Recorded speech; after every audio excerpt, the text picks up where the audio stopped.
Thank you, Mr. Chair.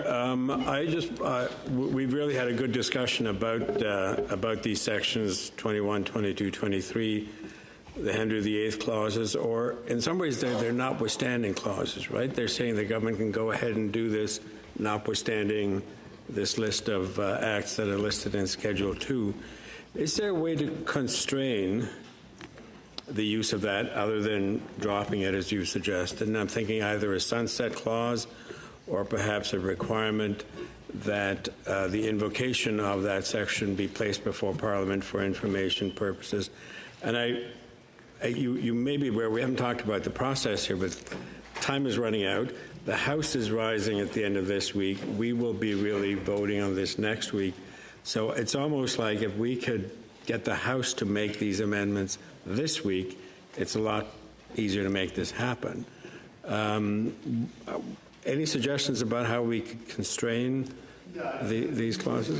Simply remove the reference to enactments in 22. Mm-hmm. So, the power can be there to amend regulations, to flesh out the act itself, or to amend regulations even under other statutes. That's fine, like the idea that, if you think about it, this House is and the other place are the primary body for lawmaking, and the executive makes subordinate legislation. We call regulations are subordinate legislation. So I have no problem with subordinate legislation amending subordinate legislation. Where it gets weird is when subordinate legislation can amend primary laws that you folks have all debated and passed. So you can just simply take out the reference to enactments, and it then becomes a power to amend regulations, and that's essentially fine. I think it's interesting, I haven't heard your proposal, like that other version. Yeah, the other version would be to seek consent essentially from this place and the other place when you want to change a law.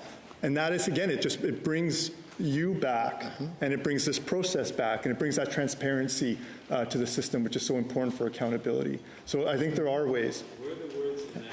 Is that in 21? So in 22, actually. 22?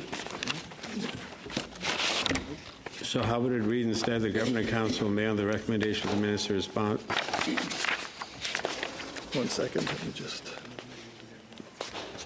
Right, so it would say, exactly right, that may by order amend schedule, sorry, no, that's 21 to add. So yes, the Governor Council may, on the recommendation, make regulations, and here it says, exempting one or more national interest projects from the application of any provision of that enactment. I would remove of any provision of that enactment, and it would simply say from the application of any provision of regulations made under an enactment. So then the acts as listed in Schedule 1, that first list in Part 1 of Schedule 2, rather, yeah. We wouldn't be touching that. We'd just be touching the regulations in Part 2 of Schedule 2?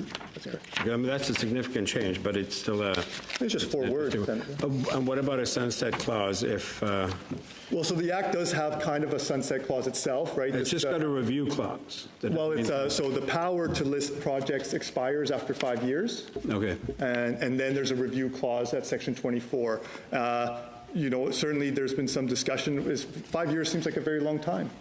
3 years might be a better time for that. If you need. Okay, just very quickly, what kinds of projects would you suggest that would be sustainable and yet economically beneficial?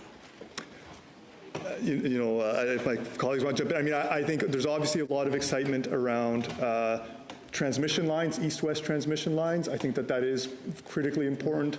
I've seen, and again, this is outside my wheelhouse, but I think that those are something that we should really be driving for, especially when you look at the way that most of our electricity trading is actually north-south.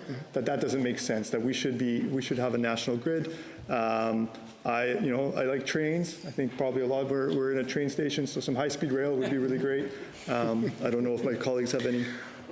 Well, without naming a specific project, because I think, as the minister said, those have to come forward. Proponents have to come forward with them. But in terms of what's appropriate for this legislation, I would go back to my comment about the criteria, which is that they not only have to be economic accelerators, but also accelerators of our environmental ambitions and goals, because those two things go together and cannot be decoupled.